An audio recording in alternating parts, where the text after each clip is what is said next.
প্রিয় শিক্ষার্থীরা, আশা করি তোমরা সবাই ভালো আছো। আজকে আমরা দেখব এনভেলপের উপরে কিভাবে প্রিন্ট নিতে হয়। অফিসের বিভিন্ন চিঠিপত্র আমরা বিভিন্ন জায়গায় প্রেরণ করে থাকি, তখন আমরা কি করতে হয়, চিঠিগুলা কম্পিউটার টাইপ করে নিলে আমাদের অতি সহজে এবং দ্রুত এগুলা করতে পারি। এখানে দেখা যাচ্ছে আগে যেভাবে চিঠি লিখে দেওয়া হতো, এখানে হাতে লেখা হইতো। এখন আমরা দেখব কিভাবে কম্পিউটার প্রিন্টের মাধ্যমে, কম্পিউটার এনভেলপ টুল ইউজ করে এগুলো আমরা কিভাবে কম্পিউটারের মাধ্যমে লেখাটা লিখে আমরা করতে পারি। তাইলে আর কথা না বাড়িয়ে চলো আমরা দেখি। এখানে আমাদের কার কাছে পাঠাবো, টু এবং ফ্রম দুইটা অপশন থাকবে, ডেলিভারি অ্যাড্রেস এবং রিটার্ন অ্যাড্রেস। তো আমরা সরাসরি ওয়ার্ডে চলে গেলাম। ওয়ার্ডে যাওয়ার পরে মেইলিংয়ে যাব। মেইলিংয়ে যাওয়ার পরে এনভেলপ, এখানে একটা অ্যাড্রেস আমি কপি করে অলরেডি রাখছি। এটা হলো ডেলিভারি অ্যাড্রেস। এই জায়গায় এই অ্যাড্রেসে চিঠিটা যাবে, ঠিক আছে। আর এখানে আমরা ফর্ম দিব, এটা আমি কপি করে করার জন্য এখানে ফর্ম, এটা লিখব ফর্ম মানে রিটার্ন অ্যাড্রেস ফর্ম। এটা দিলাম আজিজ।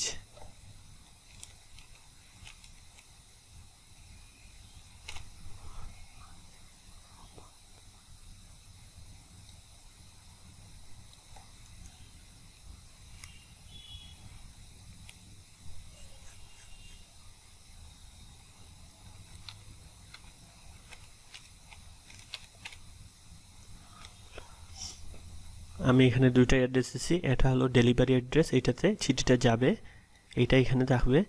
আর এটা হলো ফর্ম কার কাছ থেকে যাইতেছে, রিটার্ন অ্যাড্রেস এইখানে থাকবে, ঠিক আছে। এখন আমি এনভেলপ অপশনে ক্লিক করলাম। এখানে ক্লিক করলে এনভেলপ অপশনটা ওপেন হবে। এখন এখানে দেখো বিভিন্ন সাইজের এনভেলপ আছে, 14, 12, 11। আমরা স্কেল দিয়ে মেপে নেব আমাদের কোনটার কোন সাইজ আছে।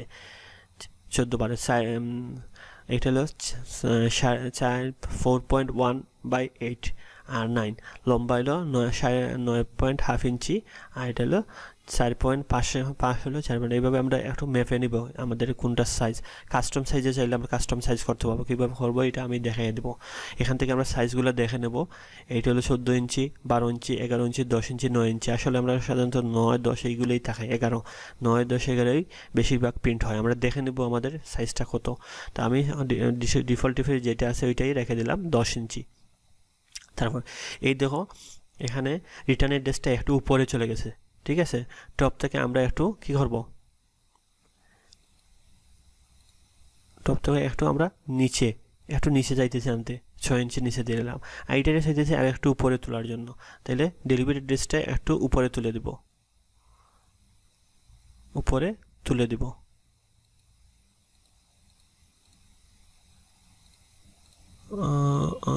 ঠিক আছে, এখন ওকে দিলাম, ঠিক আছে। ওকে দেওয়ার পরে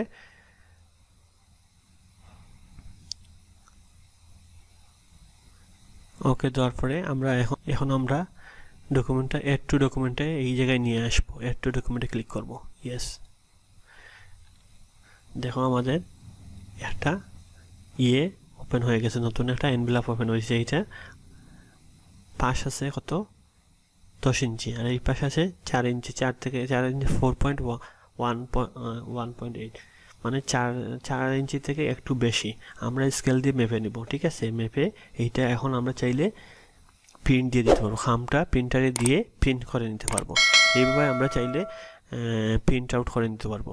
এখন আমরা দেখব একটা কাস্টম কিভাবে আমরা ক্রিয়েট করব, কাস্টম ক্রিয়েট করব কিভাবে। যেমন ধরো আমার একটা এনভেলপ আছে, এইটার এইদিকে আছে 12 ইঞ্চি, এইদিকে আছে 5 ইঞ্চি, হ্যাঁ, 12 ইঞ্চি 5 ইঞ্চি। এটা আমরা কাস্টমভাবে কীভাবে তৈরি করব, ঠিক আছে।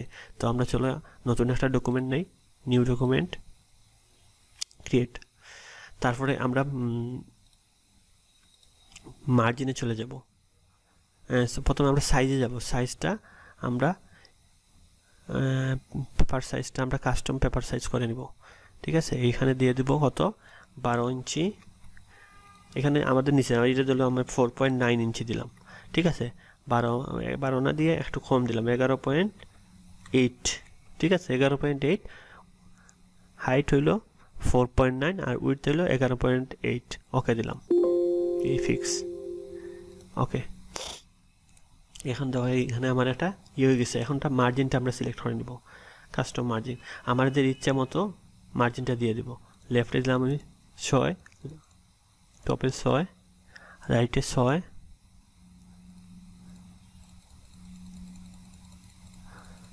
আর রাইটে আমি একটু বাড়িয়ে দিতেছি ডান দিকে একটু বাড়িয়ে দিতেছি বটমে 6 দিয়ে দিলাম ওকে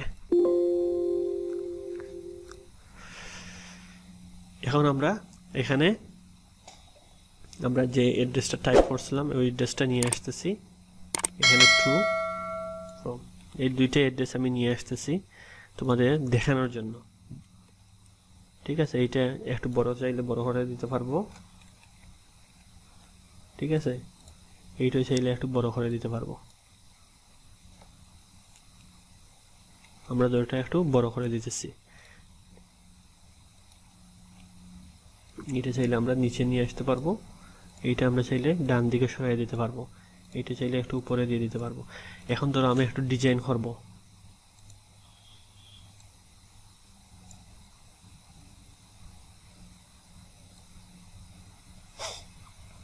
আমরা একটু ডিজাইনটা করে নিব এখানে একটা ডিজাইন দিয়ে দেব আমরা শেপ থেকে লাইনটা নিয়ে আসলাম শিফট ধরে এখানে শিফটে ধরলে এটা সোজা হবে লাইনটা ঠিক আছে আবার লাইনে গেলাম এখান থেকে এই নিয়ে দিলাম এটা আবার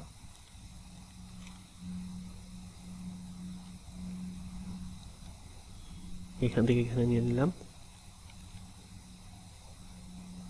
কন্ট্রোল এল্টার ধরে এটা টান দিয়ে এইদিকে নিয়ে নিলাম এটা কপি হয়ে গেল কন্ট্রোল এল্টার প্রেস করে কিন্তু এটা আমি করছি আবার চাইলে তোমরা লাইন ড্র করতে পারবা আমি সমানভাবে করে নিলাম একটু জুম করে দেখে নিব সমান হয়েছে কিনা না এইটা একটু উপর দিকে যাবে ঠিক আছে দেখো আমার লাইনগুলো সমান হয়ে গেছে এখন চাইলে আমরা এখানে কোনো কিছু চাইলে অ্যাড করতে পারবো আমাদের যদি কোনো লোগো টোগো থাকে তাহলে লোগো অ্যাড করতে পারবো যেমন ধরো আমার এখানে যদি একটা লোগো দিতে চাই ইনসার্ট পিকচার আমরা এটা আমরা জানি কিভাবে ইনসার্ট করতে হয় ডেস্কটপে আছে আমার ধরো এইটা ধরো আমার লোগো ইনসার্ট তো এটারে আমি ছোট করে দিব ছোট করে এটারে আমরা জানি টেক্সট টাইপিং গিয়ে টাইট সিলেক্ট করলেই হয়ে যাবে স্কোয়ার